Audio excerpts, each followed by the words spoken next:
So, just as by way of logistics, I've got my cord and my doodad has kind of got me trapped in the corner here. I didn't bring them, and so say la vie. And so I will be kind of in the corner, looking very dramatic and professional, while my photos are up here, looking very photo-y. And so it will be as it will be. I tried to make a remote control operation, but that did not succeed.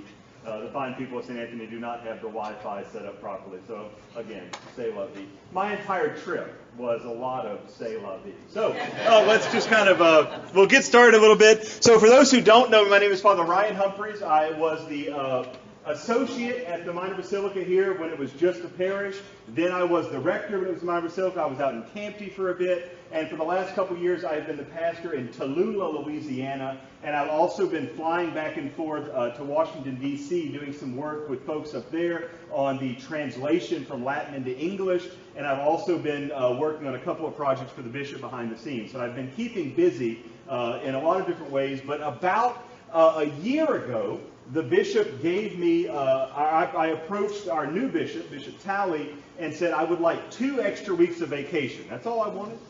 2 weeks of vacation extra, so that I could take my full month of vacation and travel to Spain. And I wanted to make a retreat for a week. And then I wanted to walk the Camino de Santiago to Compostela, more about that. And then I wanted to take a week to recover and then be back in my parish 6 weeks. Only 2 extra weeks, it's all I wanted. And the bishop looked and said, that doesn't sound like long enough for a sabbatical. And I said, it's not a sabbatical, it's 2 weeks. That's it. And he was not having none of it, and he decided our bishop loves making guinea pigs. He thinks they are the best. And so I became a guinea pig, and I was assigned to research, rewrite our entire policy for sabbaticals for the entire diocese, and then to be the guinea pig for that policy. And so there it is. And so I ended up spending 3 months in Europe consecutively, which was longer than I needed. Again, 6 weeks is all I was shopping for. And so this little presentation is the fruit of that. And it's been titled a number of different things by a number of different people, but I'm going to go ahead and call it Perspective, Journey, and Docility. And so what we're going to do is go through some of the cool things to see, some of the interesting things. We will have some fun pictures and stuff like that. I will be happy to entertain questions at any point, so please don't have a problem with that. And then in the course of this, I want to talk a little bit about how the journey is a metaphor for the entire spiritual life, and how my trip, wherein nothing went right, not a single thing went right, is a lovely metaphor for the spiritual life. And then, of course, docility, I'm sure many of our Baltimore Catechism folks know, is that virtue by which we listen to the Holy Spirit and then are happy to do what the Holy Spirit directs us in any given moment, not being too obsessed with my plans, which were thorough, complete, and reasonable, but being open to whatever it is the Lord wants, whether or not anything at all in 3 months of travel goes right. Okay, so I'm not upset about it.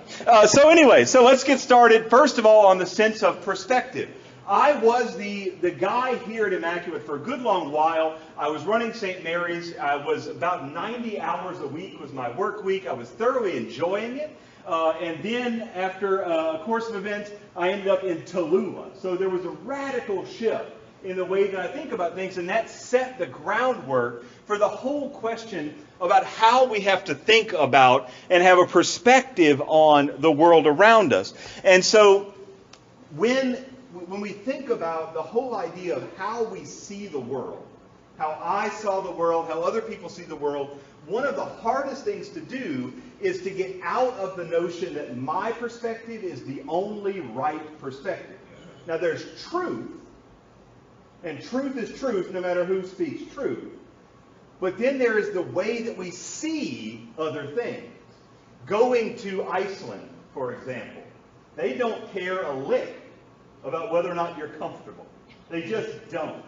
And it also, too, the enormous number of Chinese tourists holding up iPads in herds, taking pictures, making it impossible to see anything, don't care at all what we think about comfort, but they do have their own perspective. They have their own way of seeing things, and it's worth thinking about that and realizing that that perspective is valuable. It changes the way that we think about ourselves and about the world. It also creates for us a different perspective in terms of the way that we frame something. So something that I might have thought about in a very specific way before I left becomes something I think about in a radically different way when I come back.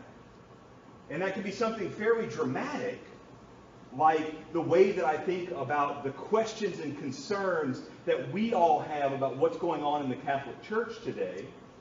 Or it could be something like haggis, which I really enjoyed.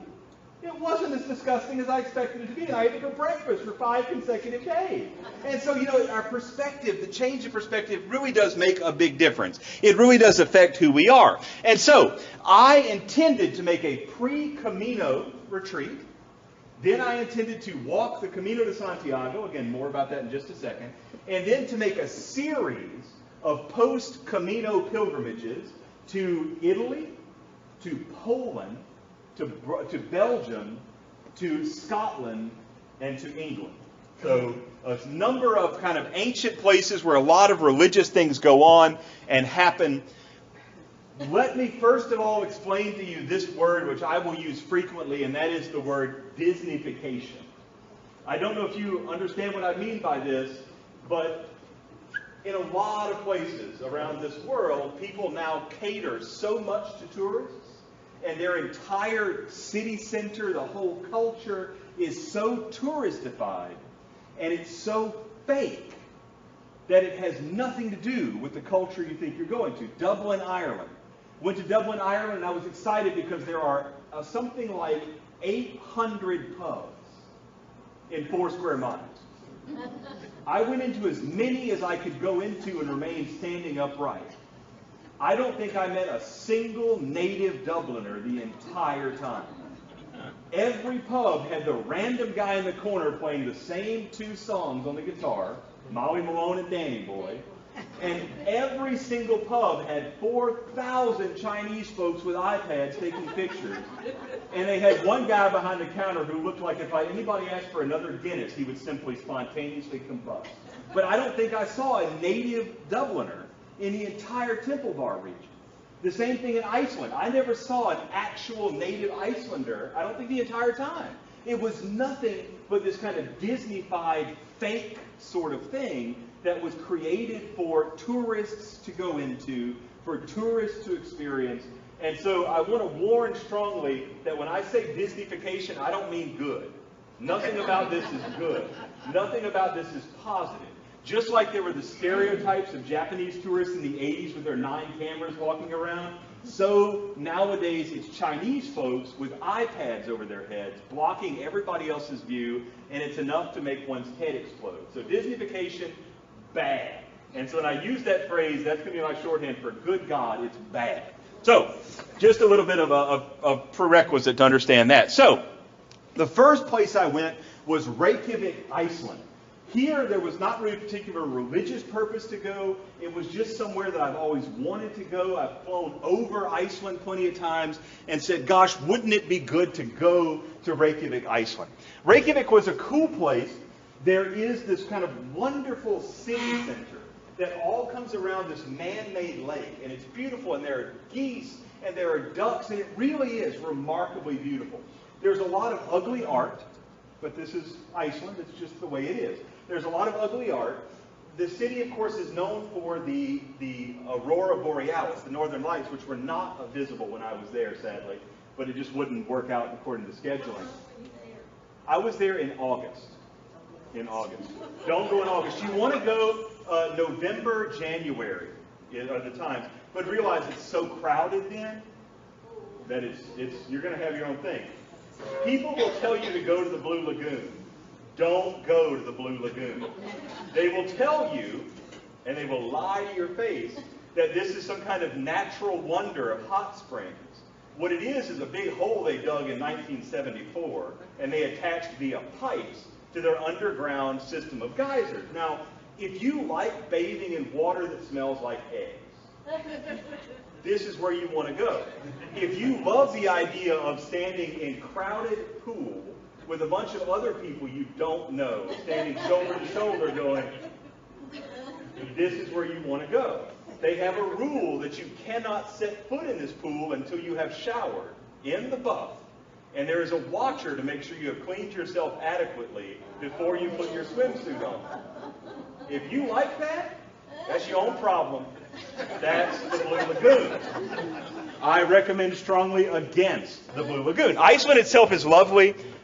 One of the coolest things we experience is this is the Catholic cathedral. This is old. It's got a very Viking feel to it. We went there, and there's almost no native clergy. There's maybe 8 churches in Iceland, the whole country. But we had a wonderful encounter with the rector of the cathedral and this weird little Polish seminarian studying for them. And I just kind of went up to them. I watched them play around in the sacristy doing various things, cleaning and organizing. And I felt very strongly, go and ask them where the priest is. Because they were in lay clothes. And I said, where's the priest? And he goes, well, that's the priest. And so I was invited over, and I was taken to the bishop's private chapel for prayer. And they actually let me offer Mass in the bishop's private chapel. And we were able to look at some of these incredible statues. And there are too many to take pictures of. But if you notice how incredible the detail of the painting and etching is of this stuff. The detail is gorgeous. And I certainly encourage you, if you decide to go to Reykjavik, which is Disney-fied badly, this is the best site in the entire place. It's gorgeous. And the interior has got a beautiful old kind of Viking, Norse, Gothic look to it.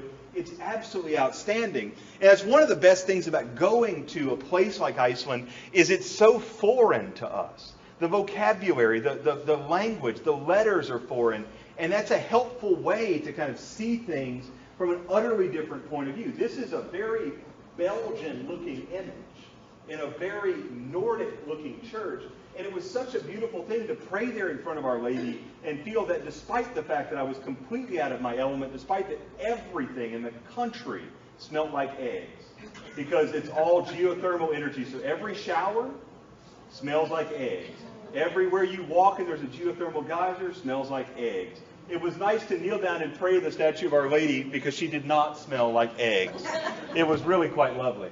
So Iceland was a good place, but it was very, very Disney-fied. Warning in that regard. Dublin, too, is very, very Disney-fied. This region, which is called Temple Bar, has hundreds and hundreds of pubs all in one area. I stayed in an area called Bachelor's Walk at this weird little hostel sort of thing. A youth hostel is not somewhere you want to go if you want a 4-star vacation. But it was a really cool thing because I was talking with and visiting with young people from around the world and saying, what do you think about this? What do you think about the church? What do you think about religion? What do you think about truth? And doing that over breakfast. This incidentally is called the full Irish breakfast, which I enjoyed thoroughly. It's got 3 kinds of meat. It's quite nice. But it was great to sit and say, how do you guys see the world? And to have someone from Ireland who says, well, I'm from County Cork, or I'm from Scotland, or I'm from London, or I'm from Poland, and I'm here just kind of taking in the culture. And it was remarkable to see the way that they think, similarities, but also radical differences, and how many of those young people say, well, truth is not something we really need to know about or look at. It doesn't have anything to do with daily life. And you go, that's a problem. This was some of the paintings on the wall of the hostel hotel I was staying in. Just uncomfortable and weird. Not sure what's happening with Peter Pan, but he's not okay. MJ I like very much, but he seems angry. And Mandela, I'm not sure what's happening with him either. But it was a lot of this kind of sense of this is the angst and the anxiety that the people feel. While this is not art I like, it is art that gave me a sense of what's going on culturally in the people that I encountered. And that's a perspective you can't buy, and you can't read, and you can't imbibe without standing in front of that god-awful, perverse Peter Pan thing going, what's happening?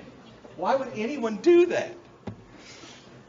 Ireland's also famous for its history. This is Dublin Castle, which is really quite beautiful. There are plenty of castles to see overseas. This one was remarkable because it's part of the ordinary life of people. Here we don't have giant castles, but it is kind of interesting to think that these people, are living in a place where this is just typical. This is an area called Bachelor's Walk. This is called the Stiletto in the Ghetto, this big stupid post that just goes up into the sky, and it replaced a beautiful waterfall, or rather a beautiful water feature with a mermaid in it, and now it was replaced with this large, meaningless piece of art that everybody hates. And of course, the Irish are very happy to tell you what they hate. They don't know what they like, they don't know what they love, but they know what they hate. The Irish are good at hating. And so it was fascinating to kind of talk to people, and they go, oh God, that thing. But to watch it, and the way that people disregard and dislike something like that that's a part of their daily life. This, for those who know, is Trinity College. This is the Book of Kells. This is a very, very, very old book. It's an interesting historical feature. But you have the sense of like, this is a working library when it's not closed off for tours. And the idea of what would it be like to live and to work and to study in that kind of beauty. And given what our contractors can make now, given what we can buy and order inexpensively, we could imitate that. Maybe not with hand carving, but why don't we do something beautiful? It doesn't have to be ugly. It doesn't have to be cheap. We could imitate that in our churches very easily. And we could buy, it wouldn't be hand carved by blind Italian nuns, but good Lord. There's a lot to be said for beauty, even if it has a bit of a fake facade on it. This is one of my favorite experiences. We're on Grafton Street. We're wandering down the street, looking at this busy, kind of crowded sort of thing. And Father Chris Decker looks and goes, is that a nun? And so we kind of stumble off to a side road, and we come upon St. Therese's on Clarendon, which is the name of this church. And sure enough, we get there, and the relics of St. Therese and the relics of her parents just happen to be in the church, which has this hysterical external holy water situation going on.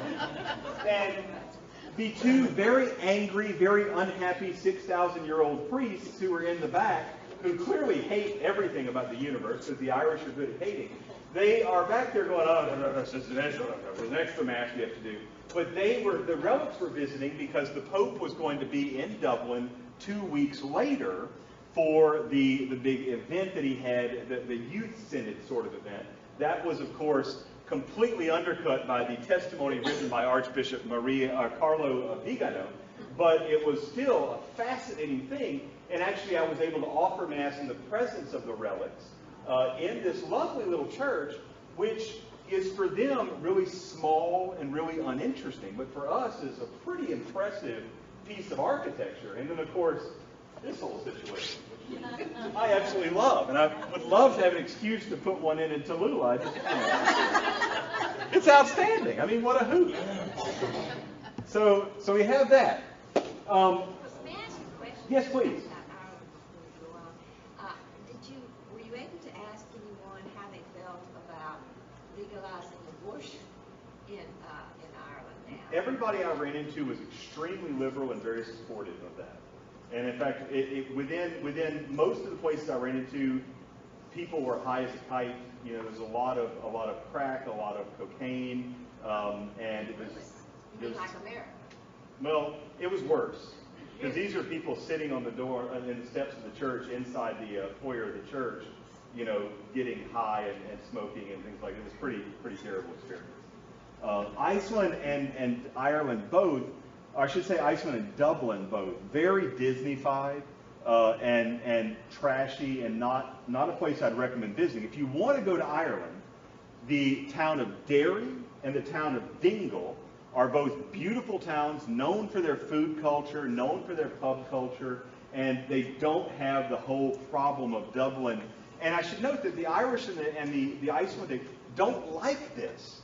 They hate that their cities have been overrun with tourists who are just there to get a fake experience. They have to leave these cities and move elsewhere so they can actually have a real life. And so the Dubliners don't like us.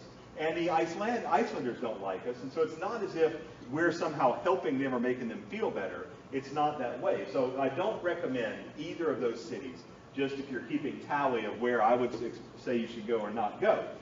Barcelona, which is pronounced Barcelona with a th, like you have a problem with your teeth, is the heart of Catalonia. Catalonia might as well be its own separate country. It's the place that has voted for independence several times from Spain. Barcelona is a difficult place because the fascist dictator Franco was very closely associated with the Catholic Church. And so when he was finally kicked out in 1975, everybody in Spain attached Catholicism and fascism to be identical with one another. And so there is a deep hatred of Catholicism in Spain. The most famous landmark in Barcelona is Sagrada Familia, which is a church that is ostensibly in honor of the sacred, or the Holy Family of Jesus, Mary, and Joseph. This is the church that some people say looks like melting ice cream. The sculptor slash architect was Antoine Gaudí, who designed most of the city of Barcelona, and this was his great centerpiece. But don't be deceived. He didn't design this as a religious icon. This is his own secular humanism, his effort to kind of replace God with this kind of faux architectural religiosity. And so while Sagrada Familia is very popular,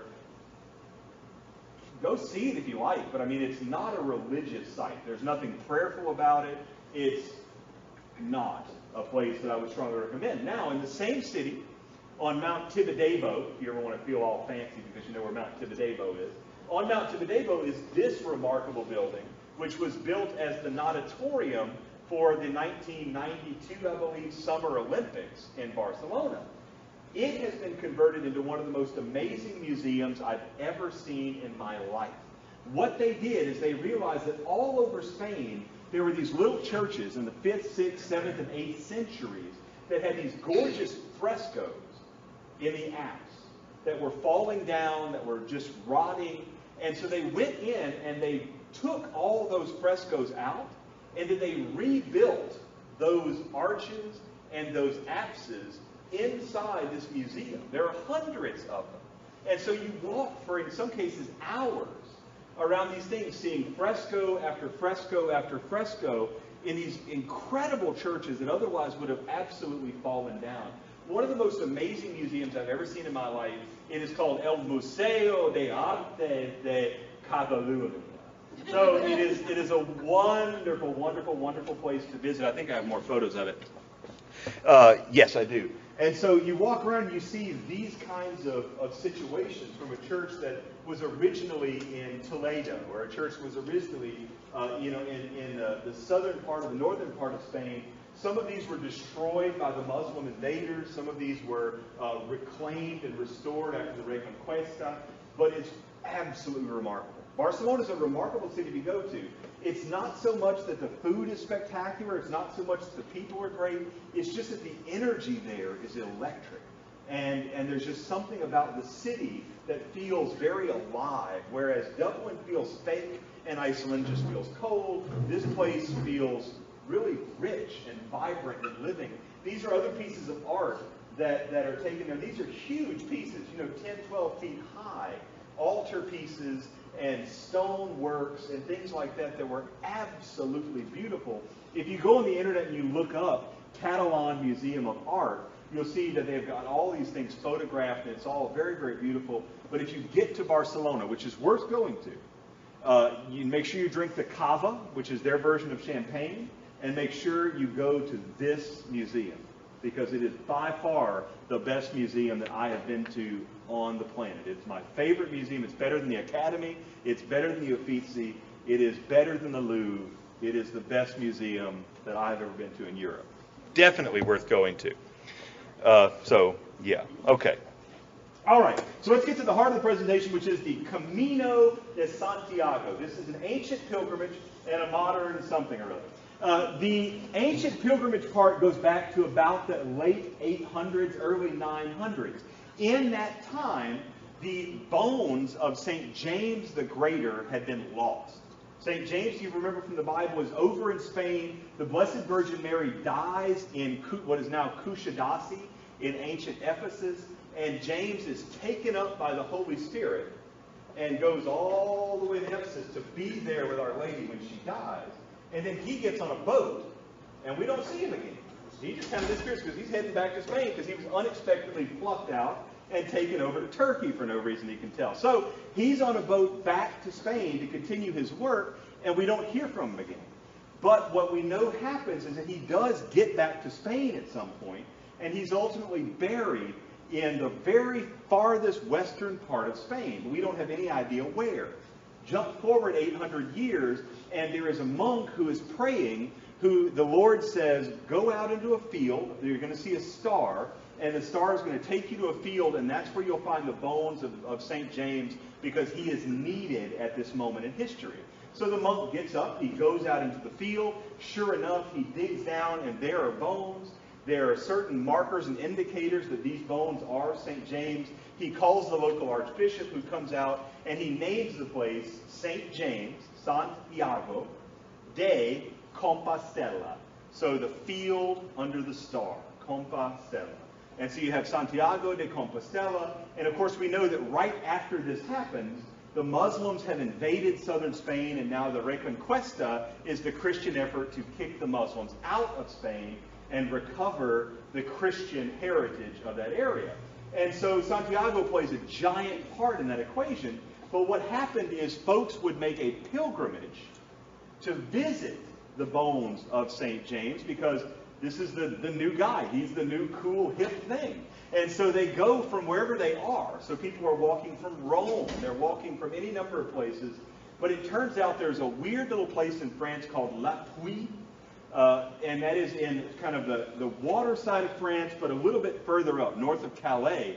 And that was the most common starting point in the Middle Ages. So they would take any number of ways to travel from wherever they were by coach or whatever, and they would get to Le Puy, and then they would walk the about 2,000 kilometers, about 2 to 3 months, down the coast of Spain, across the northern part of, down the coast of France, to the northern part of Spain, and then they would end up at a place called Santiago de Compostela. And this was the third most popular pilgrimage in the ancient world after the Holy Land and Rome. And then it was Santiago de Compostela. And it's been going on for 900 years. It's an old pilgrimage. About 50 years ago, all of a sudden, it became popular again. Why? We don't know. Some folks would attest that to the Holy Spirit. Some folks would argue that it's a result of fitness craze or whatever. That's not my job to figure out. But the two big symbols or signs of Santiago de Compostela are the yellow arrow, which tells everybody where they're actually going to walk, and then this shell. The seashell is famous because, partially because when you would get to Santiago de Compostela and you'd finish your pilgrimage, you would walk through the door. And that holy door is how you completed your pilgrimage. That's how you officially got your indulgence, which is something we still do now with the holy door. Passing through that door is the kind of completion. And then you would get your seashell, which was your receipt that you had made the trip.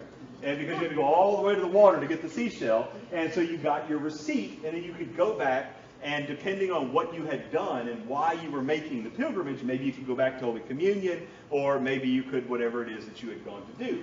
And along the way, there were, in the ancient world, an actual passport where the king of each region would give pilgrims, or pellegrinos, the right to travel through the area, because that way you don't have to go check in with the king every time you get to a new little kingdom. Nowadays, we have these passports that are largely symbolic, but they get stamped and they get dated at every little place you go. And then as you make your way along the Camino, they get stamped, they get stamped, they get stamped, and you get to the end. And as they're all stamped, then you get your certificate of completion, which is also called a Compostela, even though that word doesn't make any sense at all to describe the document that you get when you complete the Camino. So the Camino de Santiago, which just means the walk of St. James, is an ancient pilgrimage, a very popular one. The question I ask myself is, why do I want to do this? Well, first, I took a pilgrimage with many folks here to Fatima, Santiago de Compostela, and Lourdes. And when we were there, for no reason I could tell, it was unanticipated, I felt very strongly that I wanted to do this walk. I had always had a vague sense, but this trip was where it really landed. Bishop Talley, when he insisted that I take 3 months and not 6 weeks, said, I want you to listen. He hasn't told me yet why he told me that. He may never tell me that. It's hard to say. I wanted to listen to God, of course, but I also wanted to listen to those who were searching as pilgrims. I want to know what the Europeans were thinking, what was going through their mind, what were their concerns. As the Second Vatican Council says, what are their hopes, what are their dreams, what are their fears, what are their anxieties? I want to know what people think, because my experience is very limited. And I think I'm smart, and that's great and fine and wonderful and good, but I really want to know what other people think about the world. I tried desperately when I was the pastor here to get people in the pastoral council to be honest about what we need, what we think, what are our concerns, what are our genuine aspirations in the spiritual life. That's a big part of who I am as a priest. And I also am very concerned about the state of the church. I'm in a parish where we've had not one but 2 priests who have abused kids. I'm in a parish where we've had a lot of woundedness and suffering as a result of that. And that's something that is alive and well in the people that I visited. And in fact, I've never been in a parish as a priest where we didn't have at least 1 priest, if not 2, who either hurt someone through sexual abuse or just lost their mind. And so, I mean, I've never been in a parish where that people couldn't say, God, let's not talk about Father so-and-so. He was nuts. And so there's a very, very real concern about the state of the church, the health of the Catholic faith. And so these are the reasons that I said I really want to go do this sort of thing. Now, along the way, we start off in a place called Pamplona. Anyone have a sense of why Pamplona would be a good place to start? A lot of bulls. A lot of bulls. There are bulls, but I was not there during the Feast of Saint Firmin. I would not do that to myself. No, Pamplona is the place where when St. Ignatius of Loyola was shot with a cannonball, he went to stay and recuperate. It's where he had his conversion experience. St. Ignatius is the great pilgrim saint, and so I went to Pamplona to venerate his tomb. I went to, or not his tomb, but to venerate the various sites of his. I went to see Our Lady of the Pillar, which is actually the church in Los Adayas, which is the first place that there was a faith community in this area, was devoted to Nuestra Señora de Pilar. And so I stopped in Zaragoza and stopped here to venerate Our Lady of the Pillar and begin my Camino here, looking as frumpy as I possibly can at 5 in the morning outside of Pamplona, about 3 miles outside of Pamplona, ready to go, very excited, and not yet ready to murder my traveling companion, still in good spirits there. So we make our way, and along the way, this is the bulk of what you see. Because you're walking, I'm walking 15 miles, 20 miles a day, give or take. Sometimes as little as 8, 9, sometimes as many as 15, 20. And it's up and down these little foothills. It's lovely. It's beautiful. You get all these wonderful sunrises. You get all these kind of wonderful, simple, beautiful pastoral scenes, interspersed with these kind of odd little shrines that just pop up in kind of a random way. And then you wander into a village and you're like, oh, here's a church that was made in 861, or this is a church that was, was first a hostel in the 11th century, and then was a church in the 12th century, then in the 13th century was back to being a hospital. And it's just, like there's a lot of history. There's a real sense of history along the way. And so the Camino kind of does do these 3 things. You have these random wayside shrines. You have this kind of nature pastoral sense. And then you have these little villages, which are peculiar beyond imagination because all of them are old, and yet we're just strolling through them. And most of them have 100 residents. But the village itself is 1,000 years old, but it's only got 100 people who live there, and it's never had many more than that. So it makes for a really unique kind of place where I would never have an excuse to visit this place, ever, if I wasn't walking through it. Along the way, you have also these kind of traditional sorts of places to stop and to have a photograph taken. I'm afraid of heights. This is as close as I was willing to get because there's drop-offs. So this is where I am. There's a little thing right there, and even that was a little nerve-wracking because if I had slipped backwards with that pack, I would have rolled and been funny doing it, rolling down, kind of thing. this is also one of these cool things, is I stumbled across this random cemetery in the middle of nowhere. I have no idea. It wasn't a city anywhere around, just a random cemetery, not even a chapel, just a cemetery. It was really, really cool. Also along the way, we'll talk about Spanish food a little bit later, but coffee, which Spain does right, and these are called tortillas. They are not what we think of as tortillas. What they are is some kind of weird egg potato situation. It's like a quiche, but far less interesting and without any flavor at all. Really, really unpleasant. And they insist on serving with a big slab of bread. So anyway, bread. I don't know. They don't believe in salt. Good Lord. So just weird. But you dip the bread in the coffee a bit, but I'm like, that's coffee. Why would you waste the coffee on the bread? Anyway, so weird food situations. But the Camino itself is a remarkable experience. It's a beautiful thing to do.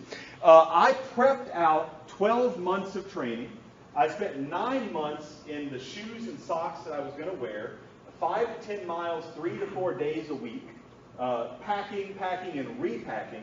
And about 8 to 9 miles a day in the last little bit there of walking in Vicksburg, Mississippi, which is near where I am, up and down the military park there, which has got some nice steep, some hills and things like that. This is my pack. I came in at 37 pounds, which is pretty good. That includes a couple of big, heavy prayer books as well as my cassock, my mask kit, and all that kind of stuff. That weighed in at 7 pounds. Which was a lot to carry as a priest, and I had a lot of people say, don't do it, don't bring your mask stuff, and I'm like, there's no point in going if you're not going to bring my mask stuff. And so that was the pack I carried, and it was a really good experience, everything was going really well. Then, of course, Cesar Pavés says, traveling is a brutality. It forces you to trust strangers and to lose all sight of all familiar comforts of home and friends. You're constantly off balance. Nothing is yours except the essential things. All things tending toward the eternal or what we imagine of it. What happened to me on the Camino, for those who followed my blog, this is not news, I was out there about 5 days after months and months and months of preparation, and despite the fact that I had never had a single hot spot, wearing the same shoes, the same pack, the same socks, everything, and had not had a single hot spot in the 15 days I had been in Europe already, I suddenly developed massive blisters. So I went to go talk to El Doctor, who says, the shoes are too small. And I said, they're not too small. They're size 14 double E. They're perfectly fine. I've been walking these for a year. And he goes, no, too small. And so I said, that's not true. And he says, you have to say it. This is too small. And so I went over to Sanchez, the shoe merchant, and said, hola, necesito unos zapatos nuevos in size 48 amplio. And he laughed. What do you really want? And I was like, no, seriously. I need shoes in size 48 amplio. And he goes, no. So I went to a couple of different shoe merchants, and everybody just kind of giggled and said, you lost your mind if you think you're going to buy size 14 double E shoes in Europe. I mean, seriously. And so I was kind of in a weird situation. So I'll just muscle through. We'll just make it work. And so I walked day 6, I walked day 7, and day 8 or 9 was between a town called Burgos, which has got one of the most beautiful cathedrals in the world, and a town called Hornillos de Camino, which is a little podunk town with 2 restaurants and a hostel and very, very little else. So I'm walking, and along the way, my friend who I've been trying to ditch and say, look, Father, just give me some space. I need some space. I came here to listen, not to hear you talk. And he wasn't getting that message. So we walked 14 miles that day, and it was quite painful, very, very tough to walk with the blisters and things like that. And we get to Hornillos de Camino, and I get the pack off and that kind of thing. Hey, how you doing, Kevin? And so I get my pack off, and I run into this wonderful fat priest. And I wish I remember his name, but all I remember is he was a giant fat priest. And he was really into Cursillo. Anybody who is doing the Acts retreats nowadays knows that the Cursillo was the Acts of the 1970s. And so this guy says, hey, you're 2 priests. Why don't you join us for supper? I've got this family that I'm escorting along the Camino. We do this every year as part of our Curcio, and so come join us for supper. And so we go. It's a wife, it's a husband, it's 3 little kids.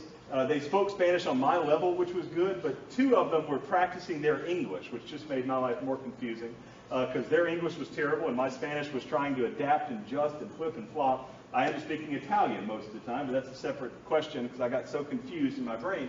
And so it was wonderful. We had this great supper with this wonderful family, had 2, 3 sangrias, maybe more, and made our way through a lovely supper for about 3 hours. We visited with them, sent them on their merry way, and then it came time for Father Chris and I to have a conversation because I was at the point where my blisters were now open, which is gross. I know it's gross.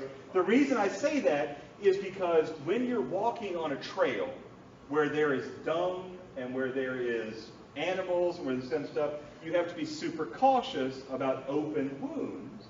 And even though I had socks and shoes and bandages and all that kind of stuff on it, there's a real health risk. Spain is not necessarily the third world, but it's not really the best place to get a massive infection that needs to then be treated, especially if you're going to be spending another month and a half or 2 months in Europe.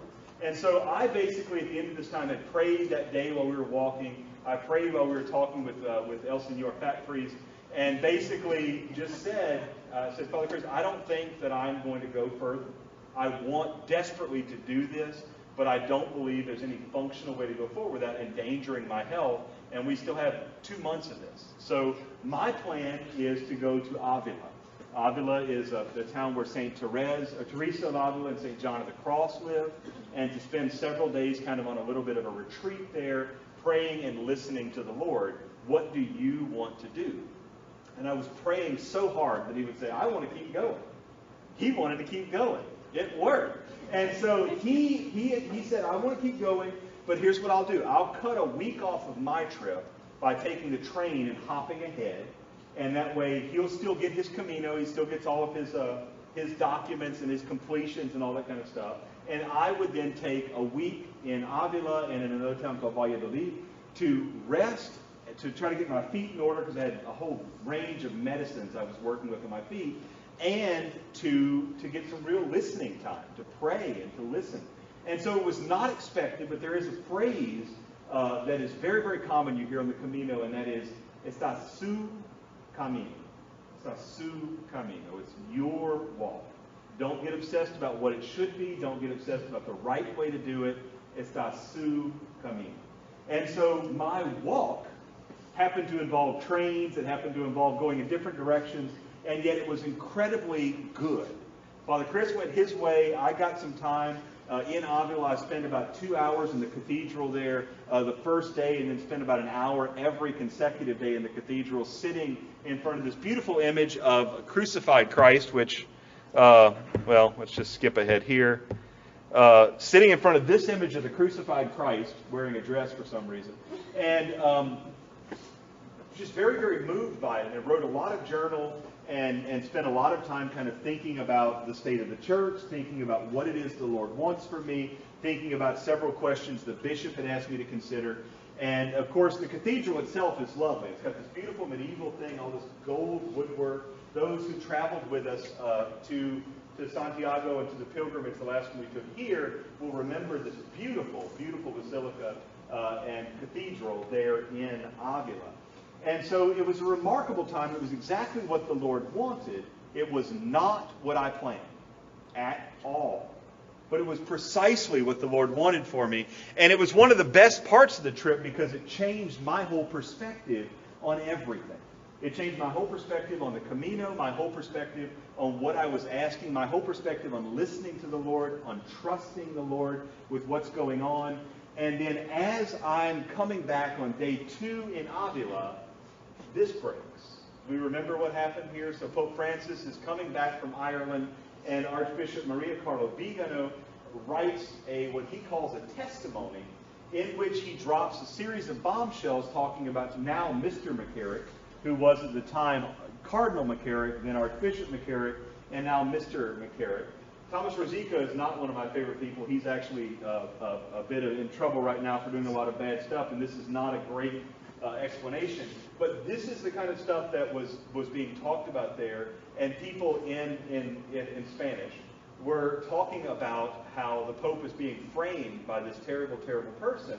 And then I was talking with my people in Rome, my people in D.C., and my people back in my own parish, and getting an entirely different perspective. But it was this big, giant question, and it all exploded just in the moment that the Lord had said, here's a new perspective for you. Which I don't see as coincidental at all. The Lord had put all those pieces in place. And if I had been strolling down the road, still saying, I'm here to listen to what you young Europeans think about the universe, God knows how I would have dealt with news that was this shattering. It was very painful. And certainly for me as a priest, I'm sure it was painful for a lot of you, to deal with and to say, how do I understand what's going on? How do I understand these crises in the church? And that was something that followed immediately upon the Lord leading me away, despite the fact that I had done all the right preparation. I had all the right equipment. I had made the plans properly, correctly, and reasonably. And my friend who did no preparation, who had no situation together, who had no experience hiking, was fine. And yet I'm there wearing shower shoes because my regular shoes couldn't go over my feet anymore, wearing shower shoes in Avila, going, what are you thinking? And yet this is the way our spiritual lives tend to work as often as not. We tell the Lord, I want to get better at this. I want to be better at praying, or I want to be better at fasting. And the Lord looks at us and goes, no, you're not going to be better at that, but you are going to be better at visiting the sick because you're about to be sick. And you go, oh, you know, these things where the Lord knows what's best for us because He understands things in a way that's radically different than we do. And so I spent a lot of time thinking about this, and I decided, you know what, I'm going to zip ahead because Father Chris was set to arrive on a Friday in Santiago de Compostela and finish up his thing. And I said, well, I'm going to go 4 days early. So I got on my phone, and I booked a hotel, and I got on a train, and I went to Santiago and said, I'm going to spend 4 days in Santiago de Compostela taking it all in and really thinking about it, getting to know the city, etc., etc. And so I sit down to what looks like a pretty tasty salad, right? It's got balsamic vinegar. It's very nice. It's got eggs. They put tuna on everything. And I have a nice here glass of bubbly water to make me feel fancy. And I put some olive oil over the whole thing. I've got a nice little piece of bread. And I enjoyed this meal. It's my first meal in Santiago de Compostela. I've been to the city before, but I'm just off the train. I enjoyed this meal. I should say that the ATM stole my money first, so we had this whole thing. And I finally get here. I eat the meal. I get back to the hotel 2 hours later and immediately start to have the shivers. And I have 4 days of food poisoning. 4 days of food poisoning in Santiago de Compostela, laying in a hotel room, not happy with the universe, not happy with our Lord Jesus Christ, and generally trading off between prayer and the rosary, looking at my phone, trying to follow what's going on with the chaos, and my brain was about to explode. Crazy Rich Asians. Needed to have something to get my mind off of it, so I'm reading some books. Crazy Rich Asians. It's a fiction book about crazy Asian people. And so it was this kind of wonderful, weird time of having awful food poisoning while I'm in this great city, and I can't spend any time there because I'm laying in this bed and going, this is the weirdest trip that I have ever considered doing. And I still have like a month and a half of this to go. We're just getting started. And so many of the things the Lord did here were not things that I wanted at all, and yet they were remarkable. So that's all kind of a little bit depressing, a little bit deep. Let's go back to a little bit of the city thing, because I don't want you to think that it's not a remarkable city. The city of Santiago de Compostela is a great place to visit. It is a must place to visit. I've never had I was there for another 6 days. I never had any more food poisoning, never had any other issues with it. It's not a place that you're meant to get sick. It was a place I was meant to get sick. And so you have this incredible church. And this is, by the way, just one of 4 facades. It's unbelievable. You have this wonderful little medieval-style cities where everybody's sitting outside. And the way that Spanish culture works, be prepared if you consider going to Spain. One thing that's going to be a serious conundrum is the Spanish eating schedule is weird. We in the hotel didn't have to worry about it because it wasn't that big of a deal. But in Spain, you eat breakfast between 8 and 10 a.m. Not 7:30 and not 10:04. 8 and 10 a.m. The only time you're allowed to eat breakfast. No more food will be served. Lunch is served from 2 to 4:30. Not 4:31, 2 to 4:30. If you want food outside of that time, you better be prepared to drink beer and eat olives. That's it. They do not sell food other than the grocery store outside that time. And if you want supper, the cook will not be there before 8:30 or 8:45 that night. So if you decide you want supper at 7:15, you just plan to be hungry or drink beer and eat olives. Those are your only options. It's a weird timetable, and it's a little awkward. But the afternoon lunch is the big meal. And so from 2 to 5, you eat a 3 or 4 or 5 course supper. And so Santiago de Compostela is a beautiful city with incredible architecture. It's most famous for this, which is called the Bota Fumeiro. This is an incenser thing. And if you think you cough when you go to church and Father walks through that tiny little situation, this thing takes about 6 pounds of charcoal. And they put about a pound of incense on it. They use this giant ladle situation. And you see this thing swings the entire length of the church. And it takes these 8 men to swing the thing. This is just the top of it right here. It's the size of the man's whole upper body. There are actually 2 of them, a silver one and a gold one. And they have slightly different names. This is the gold one and this is the silver one.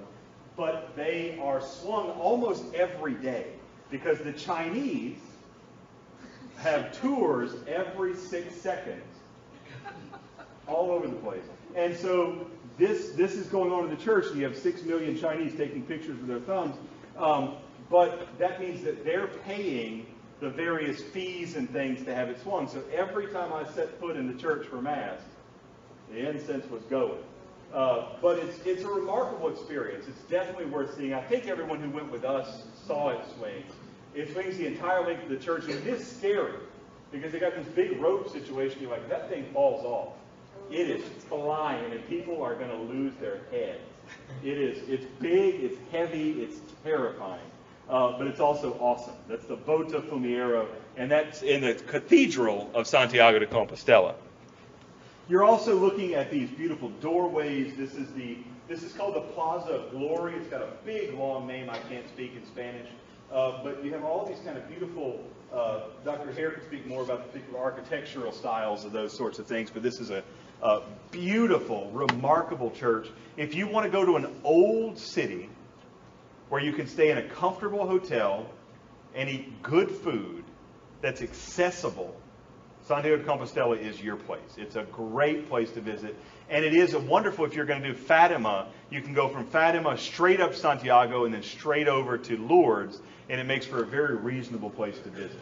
So definitely not Disney-fied. One of the most interesting things is that the buskers doing music are not playing violin, they're playing bagpipes.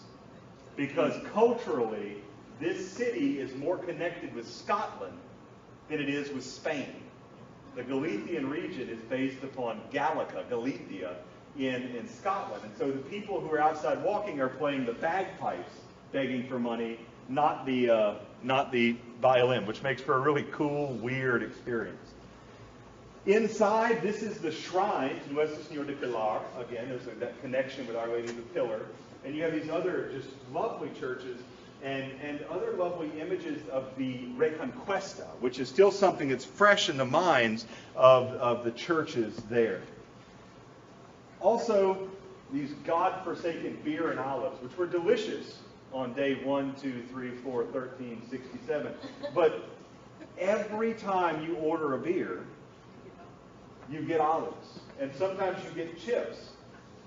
There's no calculus, there's no way of understanding it. It's just you get this little thing, and they serve it on a table that's too small. So there'll be 15 people crowded around a little tiny table with their beer, and you're expected to nurse this for like an hour. And I'm just like, what are you supposed to do? I mean, I guess there were 50 of us chit-chatting, it'd make more sense, but I don't get it. I tried to, I just don't get it. I did get the octopus a lot. The pulpo, delicious. We don't have anything that has the same texture as el pulpo, but if you ever had slightly overcooked oysters, it has the same sort of texture, but it's incredibly good. If you get your out, it's like a cow tongue. It's disgusting if you think about the fact you're eating a tongue. If you don't know what lingua is, and you just get a big plate of it, you go, this is slightly sweet and delicious. Octopus is the same way. It's incredibly good. It's tender and delicious. And then you think about, this is an octopus with suckers, and immediately you want to, So you have to get your head out of it. But Santiago de Compostela is right on the water and has one of the most amazing seafood markets I've ever set foot in. This is just one of these kind of neat images. This was above a washer and dryer that I love. Just this image of this guy, and then you have this little dog, and they're just having a heck of a good time. And I'm still wearing my shower shoes, going, why me? So this little guy kind of drove me nuts when I would go do my laundry. So, at any rate. Okay. This is Father Chris Decker, who is a friend of mine who is a priest at the Diocese of Baton Rouge that came with us. He had this really cool new iPad Pro where he was sketching and drawing constantly. It was really good for him artistically, but it made for a cool thing. So he would sit there and there would be somebody funny looking or whatever, and he would draw them, post it to Instagram, and it made for a really kind of neat thing. We did stop by a small village called Rajo, where the people, this is kind of a sort of beachy sort of place. We stayed for a couple of days just to get a sense of what a beach vacation looked like for the Spanish. Weird. It was really just weird. They didn't actually do anything that we would consider beachy. The water was about 60 below zero, crazy cold, and these little kids would just go running into the water, and the prisoners were like, that's nuts, it's like ice. Of course, in Spain, there's very little modesty, so you have very, very ample people, just kind of, it was something. But we wanted to get a sense of, this kind of the cultural experience without going to a place that was perhaps inappropriate or that had a reputation for being not that way. So we went to a place that had a reputation for being very family friendly. It was a neat experience, and we got a taste of that kind of beach culture, and I will not be traveling through the beaches of Spain anytime soon. Some things cannot be unseen. So why don't we it's been right at an hour, why don't we take an intermission? Have a little break if you need to go to the bathroom, and maybe come back in 5 minutes, and we'll make our way through the last handful of cities and have time for question and answer, okay? So, a little break, and we'll be back in maybe 5.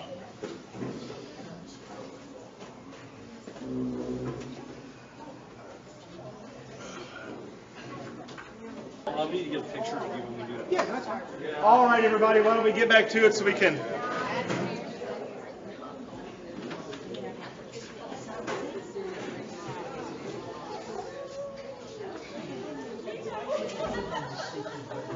All right. So we're a little more than halfway, maybe 2/3 of the way through, and we're looking at the post-Camino pilgrimage. This is going to be a little bit more rapid fire because there's a lot of these. But what I wanted to do was, one, go see sites that I had not seen before, and there were some places that have historical interest and some places of religious interest.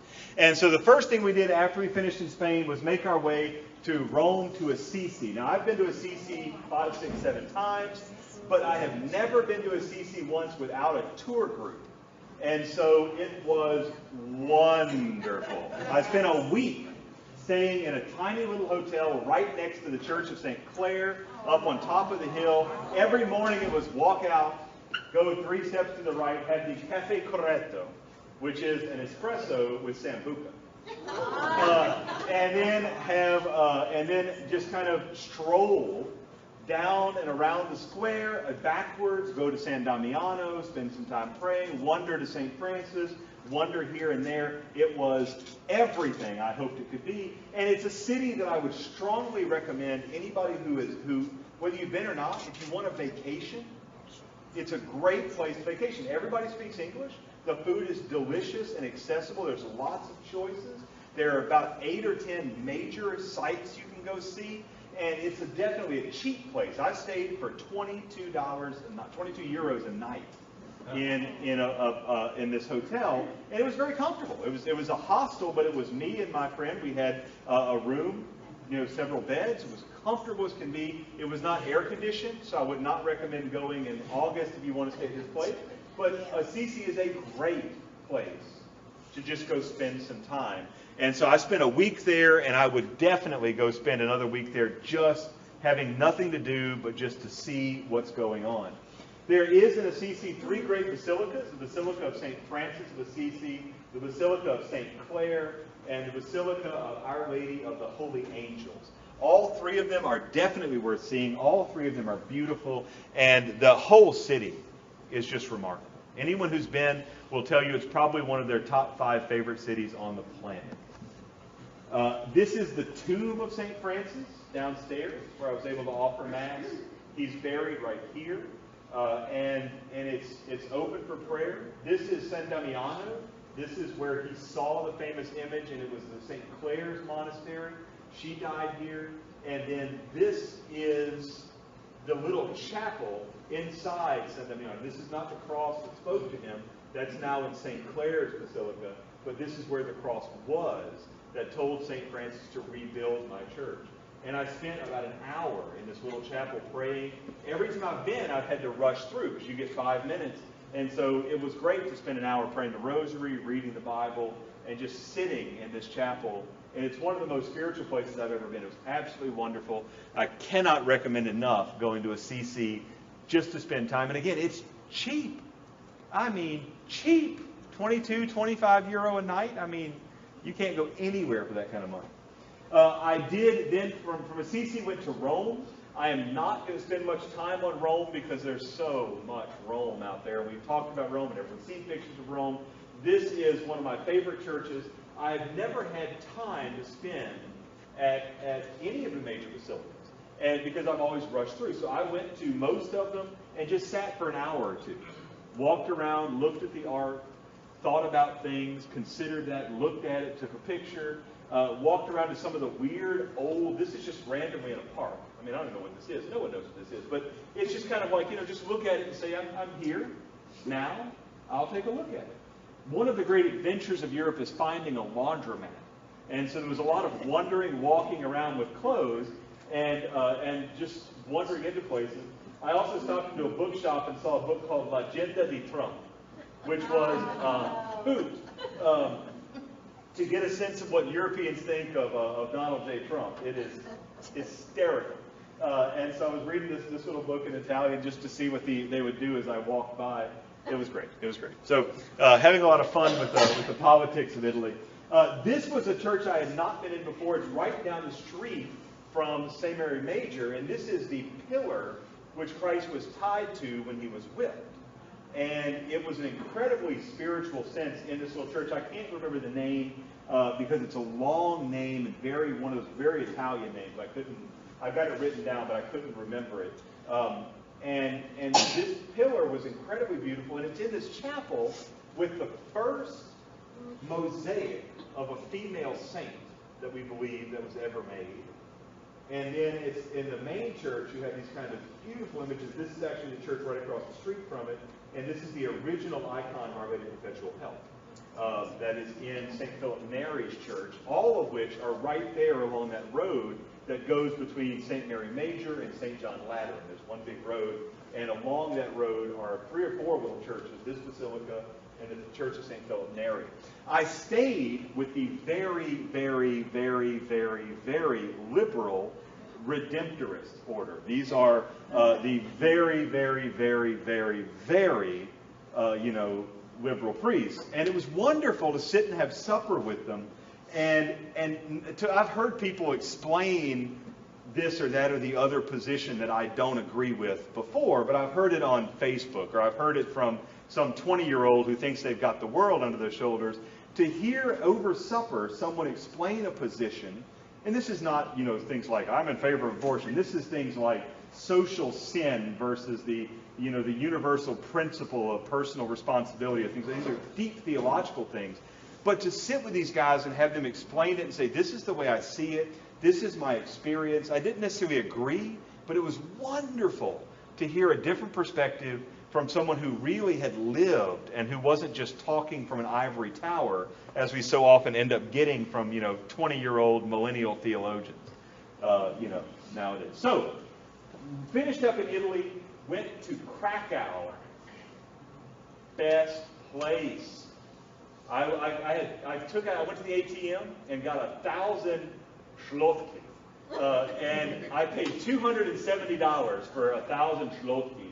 And I spent a week, not counting the hotel, paying for food and everything on $270 for a week.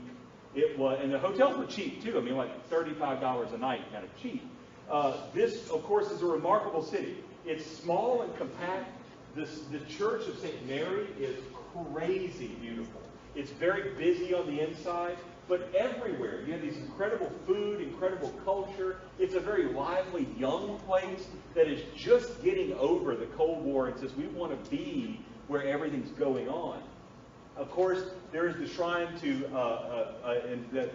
there's not the shrine. There is the monastery where St. Faustina was given the vision of the Divine Mercy, which is itself a very prayerful chapel. In fact, the little chapel where the prayer is, there is this little chair, and it's this nun. The nuns are perpetual order nuns, and so are perpetual adoration. And so when it's time to change out, the nun who's sitting there will go away, and the other nun comes out, and it's all very dramatic. It's all very, and it's really funny to watch the changing of the guard of these little nuns are a hoot. But it's incredibly beautiful. There's perpetual adoration there. There's a big ugly basilica, as always happens, but there's this gorgeous chapel at the place where the sister was received the image.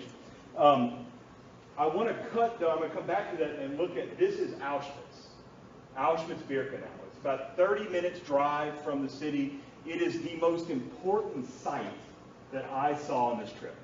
I've heard other people say that Auschwitz is intense. I would strongly recommend anyone who has the chance at all to go. There is a deep spiritual sense of the place. There is a horrifying ordinariness of the way that this is basically the way you would deal with cattle, but this was for humans. You walk to Auschwitz itself, and you have these are the electrified fences that the prisoners had to walk around. You see the signature of various saints, or various martyrs rather. St. Maximilian Kolbe's card and signature card is very prominently featured. This is the thing that hit me the most. Some people say it's the shoes. There's a huge room of shoes. There's a room of hair, which is incredibly disturbing. There are glasses, eyeglasses.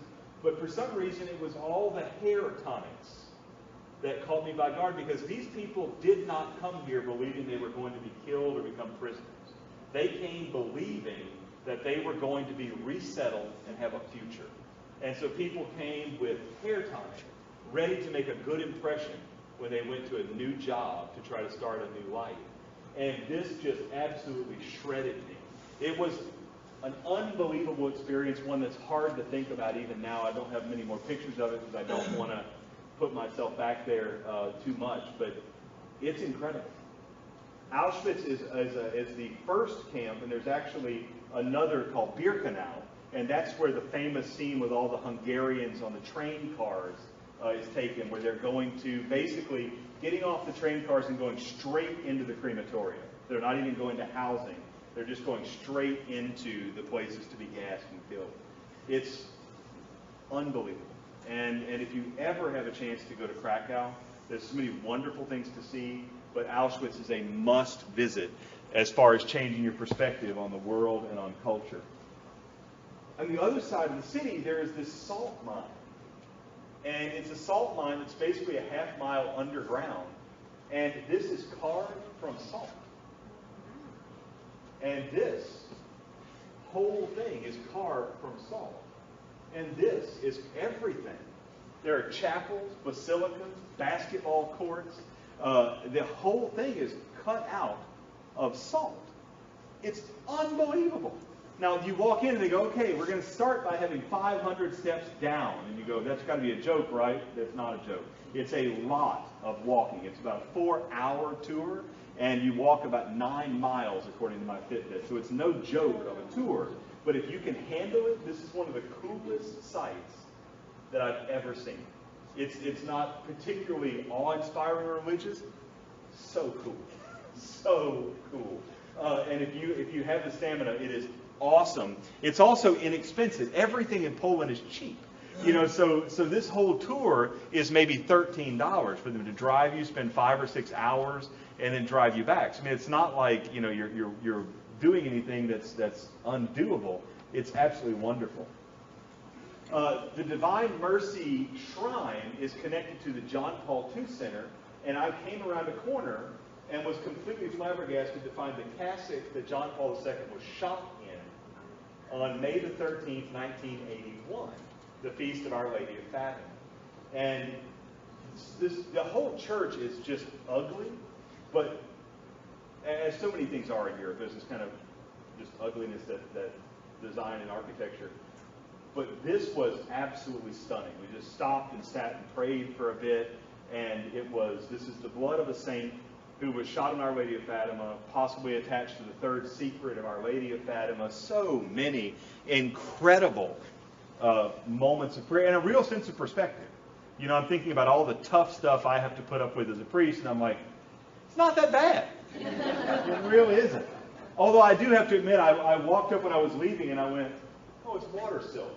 I'd like that. And I was like, what am I thinking? Yes, it's a lovely piece of it's water silk. Very nice. Mine's broadcloth, God forbid. Just the moments that come into one's brain. But that's an incredible sight too. And all these things are right there in Krakow. It's not like you have to go very far to find them. And so let me just say about Krakow that the Divine Mercy Shrine is gorgeous. It's incredible. The Auschwitz-Birkenau is wonderful. None of it is Disney-fied. The food is unbelievable. The Jewish cemetery, the Jewish culture, so many things about Poland are wonderful, and they have great desserts. They have this thing called a chimney cake, where they take a piece of what amounts to cinnamon roll dough, and they roll it around a kind of wooden dowel, and they turn it over a wood fire with a lot of smoke in it, and you end up with this kind of cinnamony, sugary, smoky happiness. It's really worth getting involved in. I definitely am hoping at some point in my near future to lead a pilgrimage to Poland, because it is wonderful, wonderful place, and I would love to go back there. The big surprise for me of the trip was Bruges. This is the Flemish spelling of the word. The Flemish and the French are both alive and well in Bruges, and neither of them are comprehensible. But Bruges is this city that most people tend to associate just with kind of waffles and chocolate, but it's got a great religious past. This is actually outside of a pub that opened in the 600s. So I saw this and said, oh, this is neat. And I look, and there's a pub that opens in the 600s or the 500s, whatever I said earlier, and went in and had a beer and just kind of sat there and watched as people went about their daily lives. And I'm like, this place has been open forever. And this is just, it's incredible the way that the culture is just alive. It also still has working windmills, which is just kind of a weird, quirky kind of thing. What makes Bruges really remarkable is, first of all, the beer, which is incredibly good. The chocolate is really something. But waffles. We do waffles with batter, and we are worse for it. We do this kind of pancake situation. We pour it in our thing. You do that. It's wrong. It's bad, and it's evil, and it's vile, and it's disgusting. They do raised dough waffles. So they have the dough, and they raise the dough with yeast in it. Then they hurl this thing into the waffle iron and slam it down, and it makes all the edges crispy and sugary and caramelized, and the inside is all hollow. It's wonderful. And then they put chocolate over the whole operation. They put cream on top of that, and they give you that heart attack on a plate, and you're like, this is great. I would wait days to eat these things. So Bruges was a really, really cool city. In fact, some of my parishioners actually honeymooned there. It's beautiful. It's absolutely beautiful. It's not an expensive city, and it's out of the way. It's not Disney-fied at all. And so if you're thinking about a place that's kind of off the beaten path with great food, beautiful old buildings, a chocolate museum for the ladies, a beer museum for the men, and a French fry museum for those who needs to lose a few pounds. It's everything you could possibly want. It's a great, great city. Bruges was wonderful, an unexpected treat for us along the way. Scotland was a place that we kind of didn't expect to spend that long, but we were reaching the end of our trip, and the pastor of this guy, his name is Kevin Dow, who is the chaplain for the entire Scottish military and has 3 churches. He's a busy fellow. The way it works in Scotland is that in the United States, I get paid a salary, about $1,500 a month. You go, here's your salary, and I pay my bills from that. In Scotland, he gets about £900 a month, and then he's just expected to make the rest of his salary with people giving money for masses. So here, you want a mass said, you give Miss Susan $5, and she writes it down in the book. But there, they put 20, 50, 100, whatever they can afford, because that's Father's salary. The 900 he gets doesn't cover his expenses. And so the way it works is that he does not get to charge the parish for any fun stuff unless there's a guest. If there's a priest guest, well, then he's got to entertain the priest guest, and the parish is happy to pay for Father's American visitors. Yes, take them out to eat. Good, here's some money. And so Father was very happy to have 2 American priests with him for a week. We went to Loch Ness. We went to Loch Lochan. We went to that weird chapel with the Da Vinci Code thing. We did all sorts of great stuff. We ate haggis and lots of it. Scotland was a really, really great place to go. What was interesting is that Father Kevin is in a parish where 6 saints have been born in his parish boundaries. But it's just an old parish. It's been around since the 600s. And so St. Margaret of Scotland is there, and St. Son, and all these people I've never heard of before. And I'm thinking, my parish was founded in 1948. And his parish is like 627. So there was a lot of incredibly cool things. This is one of the many ruined abbeys that are all over Scotland that were destroyed by the Presbyterian uprising. This is St. Andrew's, the famous college, and where the chariots of fire was shot, and where the golfing kind of phenomenon. This is Loch Ness. I've examined this picture thoroughly, and there are no creatures of any sort other than my hair, in this photograph. But it was incredibly cool to see these lochs, and you go, this thing is a mile deep. It's just wild. Incredibly cool. Scotland is a place that is not Disney-fied. It's easy to visit. Everybody speaks the language, of course. And Glasgow and Edinburgh are both very accessible. They're places that are easy to visit, easy to find interesting things, and, of course, whiskey. All that needs to be said. London was the last stop for us, and London, for me, was not really a religious site. The only place I wanted to go was the Brompton Oratory, which is where soon-to-be St. John Henry Newman did his work in London. And so that's where I wanted to go. I went to see the Churchill monuments and the various museums. I took afternoon tea at the National Gallery and felt very fancy as I sipped, and was complimented by a Brit that I didn't take any sugar in my tea. She said, well, oh yeah, I'm very impressed. You didn't take any cream or sugar at all. Yeah. And I flared my nostrils. Yes. So London was absolutely wonderful. London is very expensive, and lots of it is very Disney-fied. But I have a friend, thankfully, who has a rectory in a church 2 blocks from Abbey Road and 3 houses down from Sir Paul McCartney. So I said, well, if I've got to, I'll just stay with you. He's got 10 bedrooms in this big epic house, and I was like, yeah, it's fine. I went and took a show in at the West End, which was so much fun. I love the idea of going to see a show and live entertainment. London is just a neat place for that. We went to Trafalgar Square. We saw Hyde Park. We saw some royals driving by. I discovered and realized that they're not just joking about the obsession with the royals. The way that the worst of us are with celebrities, the best of them are with the royals. It's something that is just, they're the mascots of their nation. And sadly for us, I think the celebrities have become the mascots of our nation, but they love the royals. And when the Queen Mother goes, I mean, the mourning is not going to be a joke. I was visiting with a girl who's about 26, who lives where Shakespeare was born what was the name of that city?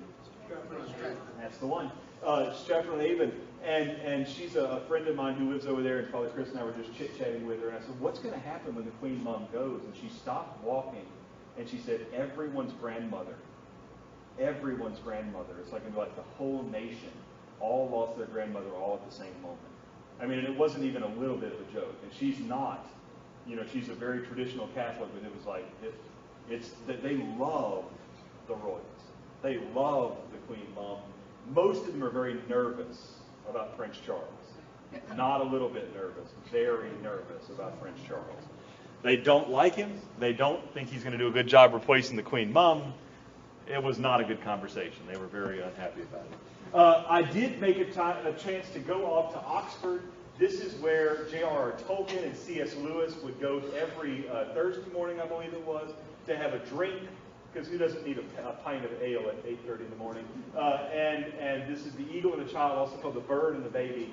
And it is this classic experience. You just have to go there and have a pint. This is Westminster Cathedral, which was or Westminster Abbey.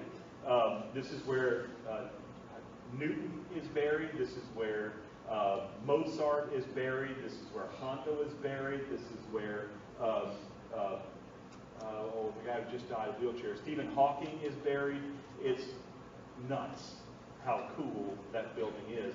Now, the really weirdo kind of people who are, hi, there were these women dressed in red that were creeping me out. Oh, that's you. Dismiss. These weird ladies who were dressed in choir robes, and they're like, I'm a docent of some sort. It was very, very trippy. One of the coolest things, though, is we're walking around, and they have this room where they have this book, and it lists the names of every foreigner who died defending Britain in World War II. And every day they turn a page of the book so that light has a chance to shine on those people and they get prayed for. And so the book just keeps turning, and they're praying for people who in World War II defended their country. But in that little chapel where that is, they have all these rented windows. And one of them had Monroe, Louisiana on it. And I was completely dumbfounded. So far, no one's been able to provide any meaningful explanation of why Monroe, Louisiana is one of maybe 80 windows represented in this crazy chapel in honor of foreigners. It's something with the No family. They had, as Governor No. Okay. And they were from Monroe. Oh, okay. And they have some connection with London. That's more than I've gotten so far, so that's good. Yeah. But it was absolutely trippy, because I was like, what is that about? And she was like, I don't know. And we walked on. So there it is. So let's make our way through then the last little bit of this. We're running right where I want to be. So the whole notion of journey really did kind of settle in that none of this was meant to go to plan. None of it was designed to go the way I wanted it to go. And if you decide, oh, Father Ryan talked about this, I'm going to go to Bruges, or I'm going to go to Krakow, we have to expect the fact that by traveling, by taking ourselves out of our comfort zone, the Lord's going to use that the same way that by praying or doing works of mercy, the Lord is going to use that. And so not a single thing on my trip went according to plan. In fact, much of what I wanted to do, I wanted to go to Hungary. That didn't work out this time. I wanted to go to a particular place outside of Paris. That didn't happen this time. But that's okay, because this is exactly what I needed to have happen. My parish, while I was gone, needed me, quotes, to get through what was going on with Cardinal McCarrick. And when I got back, I realized that, yeah, it would have been helpful if I had been there. But this whole sense of, does anybody need me, or did the Holy Spirit do what the Holy Spirit felt needed to be done? And isn't he better equipped to decide who needs who, and who actually is the one that should be there? And I helped my parish fine when I got back, but it caused me to ask that question quite a lot. Also, it's helpful to know my laptop, which is why I'm using this weird situation here, was stolen by the customs officials in Italy. They opened up a box I shipped over, took my laptop and charger out, closed it, and shipped the box back to the United States. So yay! Just kind of added on to the nothing went according to plan. And yet, when I get back here, everybody's obsessed over Marie Kondo and cleaning up. And if it doesn't bring you joy, you should tidy your house. And I'm thinking, what did I use the laptop for? I used it once a month. Now I have an iPad that I replaced with a cheap iPad. I use that a lot more. And I said, well, maybe that's providence. Maybe it's just annoying, but who knows? Either way, it's part of the journey, and it's part of the experience of what happened. I can say, that no matter, well, there's again. I can say that whatever happened along the way, I left Europe a different man than when I got there, which is, I think, the whole purpose and the whole reason for doing it anyway. So it was, in many ways, an unexpected journey. For those who don't know, that's Bilbo Baggins. He's awesome. I can't say that I came back with a whole lot of peace about my concerns about the state of the church. I can't say that I have great, clear answers. I can't give you a Joel Osteen-esque quip to make everything better. But then again, there's no way to make that sort of thing better. But I did come back with a lot of different thoughts, a little different ideas, and I think my people have been very appreciative of the sermons that have come from that reflection as we've gone through this. And of course, we have an abuser in my parish. We had a priest who abused 3 kids, and so there's a freshness of that woundedness and suffering in my parish that doesn't exist in a lot of other parishes, thanks be to God. And, I don't know, but I mean, it's been extremely helpful for me seeing these things from a very different point of view. My questions about the young people, didn't get to ask them. Don't know. No idea what they had to say. Father Chris got to ask him. He didn't want to hear. He had no interest. He got back. He said, those people wouldn't shut up. I didn't care what they said. They just wouldn't leave me alone. So, it is what it is. And then finally, my general demeanor went from my plans, my way of doing it, to the question of docility. And docility ultimately boils down to, Lord, if you make clear to me what you want from me, then I'll do it. Lord, if you don't tell me what you want, I can't do it. If you don't make clear through my thick skull what it is you want, I can't be held responsible for not doing what you asked me to do. Bless you. But Lord, if you tell me what you want, I will make it happen. That's what docility boils down to. And so I think that we can say that the leadership of the church is a bit of a mess, right? It's not, I think, but it's, Lord, tell me what to do. So I shouldn't be getting my head around, well, here's what the Pope needs to do, and here's what this one needs to do, and here's what that one needs to do, and here's what the bishop needs to do, and here's what my pastor needs to do, so much as, Lord, what do you want me to do? I can only affect what's happening right around me. And so, Lord, if you want me to scream and yell and go on Twitter and Facebook and make noise, then I'll do that. And Lord, if you want me just to humbly and quietly pray, then I'll do that. And Lord, if you want me to fast and sacrifice, then I'll do that. But there is no point in me saying, I know what's best, because that's exactly the attitude Adam and Eve have, and it didn't work out very well for them. I think specifically about Mother Teresa of Calcutta. She lived she went at the instruction of the Lord to a hellhole. She went to Calcutta. She did something that was largely useless, bathing and burying the dead. And she had extremely specific instructions from the Lord that only joyful people could join her order. Mother Teresa turned away a lot of young women. They would come in and they would interview to be part of the order, and Mother would look up and go, you haven't smiled since you got here. You're out. And just run them off. I mean, she was no sweet lady. Mother Teresa was salty as hell. And so she had no problem running people off, because if they didn't smile, if they weren't full of joy, they couldn't do the work she needed done. And so she ran a lot of sisters off. And yet I'm thinking that's docility.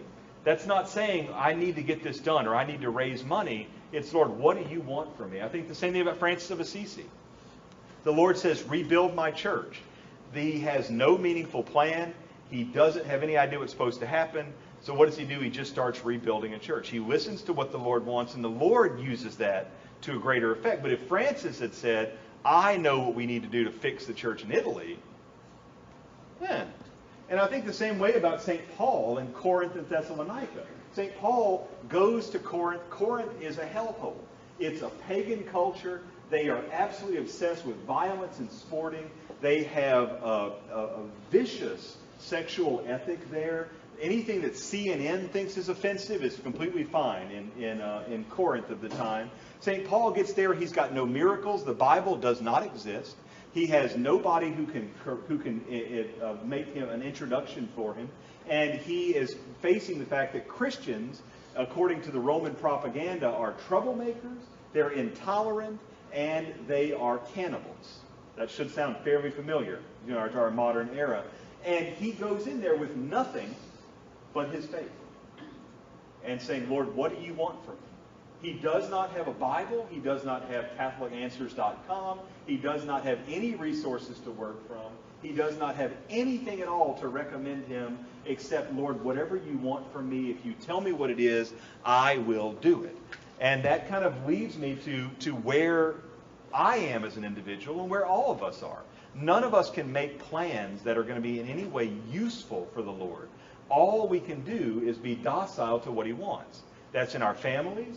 That's in our communities. It's in our own lives. None of us is equipped with any perspective. No matter how many people we visit, no matter how many people we talk to, no matter how cities we travel to, none of us is equipped on our own to know what is best for us or what is best for the people around us. We don't have it. We can't get it. We don't have power to affect anything that we might need to do to make it better. I mean, if we had the ability to do what Flannery O'Connor said, all we really need are a few good funerals. And the Lord said, choose 10 or 12 or 15. Even if we had the power, what would it do? What good would it possibly do? Although I have a list somewhere, but I'm not saying that. I'm not really recommending that. It's a confession thing. We don't have spiritual or earthly authority. There are certain things that the Pope is given spiritual authority to, certain things priests, nuns, individuals, fathers of families, mothers of families, etc. But ultimately, we don't have authority over much of anything in this world. And we don't have the capacity. Can you imagine how we would lose our minds if the Lord said, I'm going to tell you what's going to happen tomorrow? We'd have a nervous breakdown trying to make tomorrow perfect. And if we knew 3 or 4 days in advance, I mean, good Lord. It's like watching KLB try to predict the weather. There's just no way that we can do anything right on our own. We just don't have it. And so I want to leave you with a couple of things that are just maybe 4 more slides, but these are all really short. Some travel tips for us. First of all, please God, travel. Even if you're just doing it somewhere around here, somewhere regional, do travel. It's a giant, giant benefit for us. Avoid Disney-fied places. The worst. Iceland, Dublin, Capri, Sorrento, Italy. Awful, awful Disney-fied places. Pack lighter than you think. You can buy what you need when you get there almost everywhere, unless you wear a size 14 double E.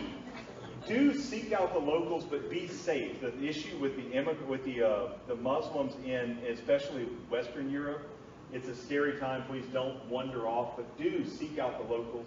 Expect as little as you can. There's nothing that is as devastating for a good meal, a good bottle of wine, whatever, than having too much expectation.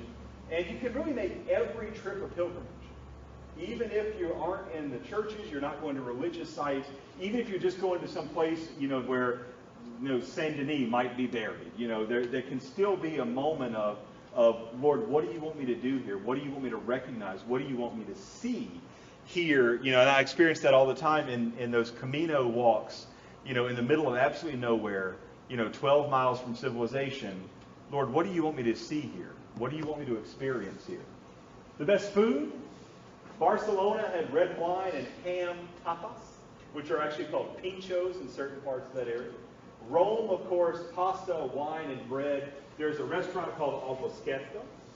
You want to go there. You want to enjoy their carbonara. It's yummy. Assisi is the place for mushrooms. I've taken some of you on pilgrimage, but I've never had a chance to help you pick out food other than pizza for lunch. The mushrooms in Assisi are crazy good. Their white wine is better than their red. In Krakow, you have pierogi. They have incredibly good pizza and really good traditional Jewish food. The place to go is called Hamsa. It's outside the Jewish quarter, right outside the Jewish cemetery. It is awesome.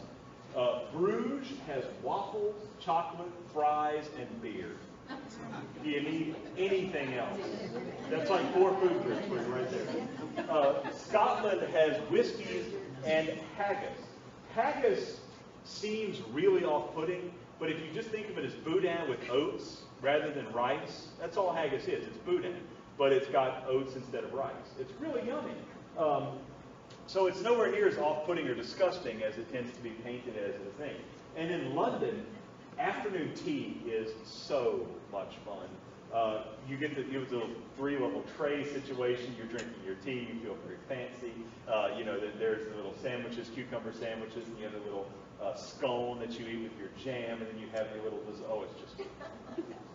And then they have open air markets. This is something not many people pay attention to in London, but they have these kind of open air malls with great food. I had some of the best Ethiopian food I've ever eaten at an open air stall in this big mall right outside of London Bridge. It was delicious. And that's all over London, all over the place. Please, please, please visit Barcelona's Museo Nacional de Arte de Catalunya, which is that museum with all the frescoes in it. Santiago de Compostela, Assisi and Orvieto, Krakow, especially Auschwitz and Birkenau, and Scotland. Must visit places. They are outstanding. And finally, we are done at 1 hour and 45 minutes. God bless you. So, do we have any questions? You can ask the crowd, or if you want to come just to me personally. Miss Ann. Mother Decker still your best friend? We had a month where we only talked 3 times. That when I left, I didn't call him a single time. He called me once from Rome and twice from Canada, and we did not talk for a month, but we're better. So, and I didn't push him off a cliff, mostly because I didn't have the opportunity, but I would have it if been there. So. How many times did he want to push you off the cliff? Yeah, I think he would have. Yeah, yes, ma'am. I've often wondered how this ecumenism business has affected Assisi. Mm-hmm. And I wondered if you had any perspective on that. I found that the pilgrims of Assisi are not in any way interested in it. The priests maybe, but I've never actually encountered a priest in Assisi other than going to Mass and leaving. So the faithful there are faithful. I mean, I don't think it has, I mean, I think John Paul was a big fan of it, but I don't think it's been, had an effect on the city at all. Certainly not when you go to like San Damiano, because it's just such a palpable experience. I'm happy to know that. Mm-hmm. Just to clarify, Bruges is in Belgium? It is. They're right at the very, very top of Belgium. You apparently visited some places where you didn't have advanced reservations for Lots. hotels. Lots of. How did that work out? I used Hotels.com on my phone, and it was really good. I mean, I didn't expect it to be a little pricier than I wanted, but Hotels.com was great. And as far as I know, Trivago and a bunch of those little apps for the phone, you have your credit card in there, you book it, and it has a little doodad that just shows up, and you show it to the people at the front desk. How about when you're walking through? That generally, the expectation is you just wander into a room and you ask if they have a bed. And they don't generally sell rooms, they just have a bunk bed situation. So, yeah. Did you ever consider taking a group of people on the Camino? It would depend. The Camino, the whole month, not even a little bit. But just the last 100 kilometers, yeah, I think I would. I wouldn't try to rush it. I was scheduled to do those in 3 days, 100 kilometers, which would make about 15 miles a day. I would probably break that out to like 7 days, so that it was just 2 hours of slow-paced walking a day, and that would work fine. Yeah, but I'd definitely be open to that if there's a crowd that wanted to do it. Yes, sir. Couldn't help but wonder, casket, was it stitched back together? I mean, No, the medics had to holes have the cut it holes off. were big right there in the front of it. But the medics had to have cut it off when they were working. No, they just pulled it off the top of it in the ambulance. So it wasn't damaged that I can tell. Strange things to wonder. Yeah, no, I mean, absolutely, yeah. Well, it's sort of like me looking at the water silk, going, that's a lovely water silk. And I'm going, that's a man that got shot in that cat. How was the ability to speak English when you needed to? Or did you? Only place I struggle a little bit is in rural Italy, like Sorrento. Outside of Sorrento, they were a little bit peevish of it. And then, of course, the French were the French. And in Paris, everybody spoke English, but they just wanted to be French. So, and I proceeded to speak in Cajun French, which made me look like a hillbilly. But the whole time my brain was in the wrong language. I was in Spain and I kept speaking Italian. So I would ask people, dove le bagne? And they would go, what? And I would get to Italy and I started speaking Spanish. And then my brain was just not locking into place. So, say la vie. So what do Italians think of Trump? What did that They are book not say? everybody overseas. So remember, all of Europe has state-sponsored television. There is no like public TV. There's no private-owned television. So everything about the news is operated by the government. And so there is no such thing as alternative news.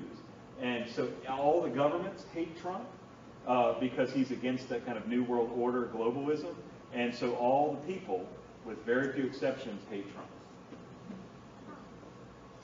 Now tell us how you are a different man. Well, I mean, to some degree, it's a je ne sais quoi. It's an intangible. It's a sense of wanting to hunger for other people's perspective. It's a sense of a genuine kind of not a rush to make decisions, not a rush to think things are as simple as they are. More connected with the sense of this is true or false, but far more interested in helping people get from where they are to there than just telling them they're wrong, which is it's a logic brain versus a pastoral ministry sort of perspective. And so it's actually interesting to look at my Facebook tweets and my Reddit posts before I left, and then once I've been back, and it's kind of a very different sort of thing. So lots of little intangibles. Thank you. Anybody else? Yes, sir. When you moved to Tallulah, did you meet the priest up in Lake Providence?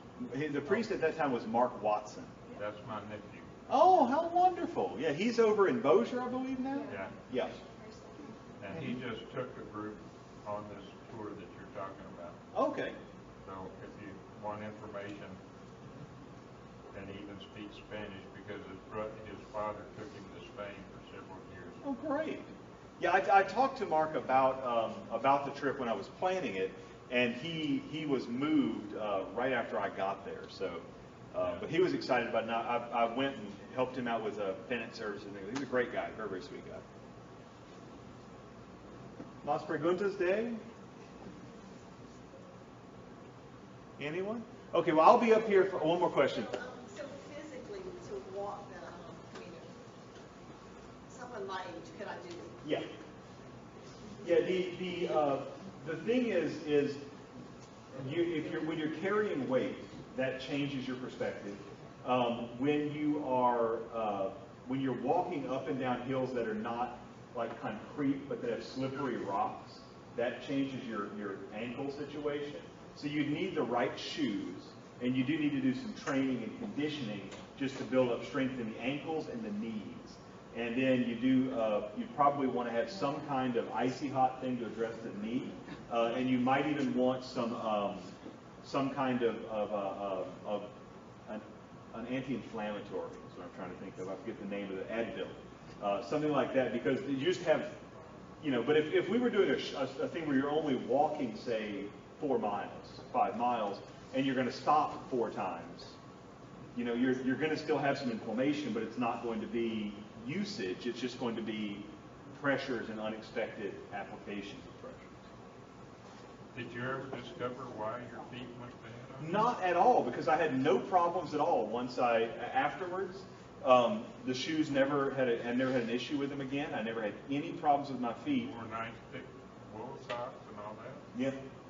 And I'm an avid hiker. I was an Eagle Scout and did a lot of hiking as a younger man. I treated everything properly, but immediately everything just fell to pieces. And that's kind of why I was left with, maybe this is something the Lord is saying to me, because it makes 0 sense. I'm using the best of the best of the best equipment, and I'm actually hoping to try to do the Appalachian Trail little by little, in some free time I have in the coming months. But just wild. No idea why. All right, well, I'll let y'all go, and if you do have questions, I'm happy to answer them up here. But thank you so much for coming. Thanks so much for your attention.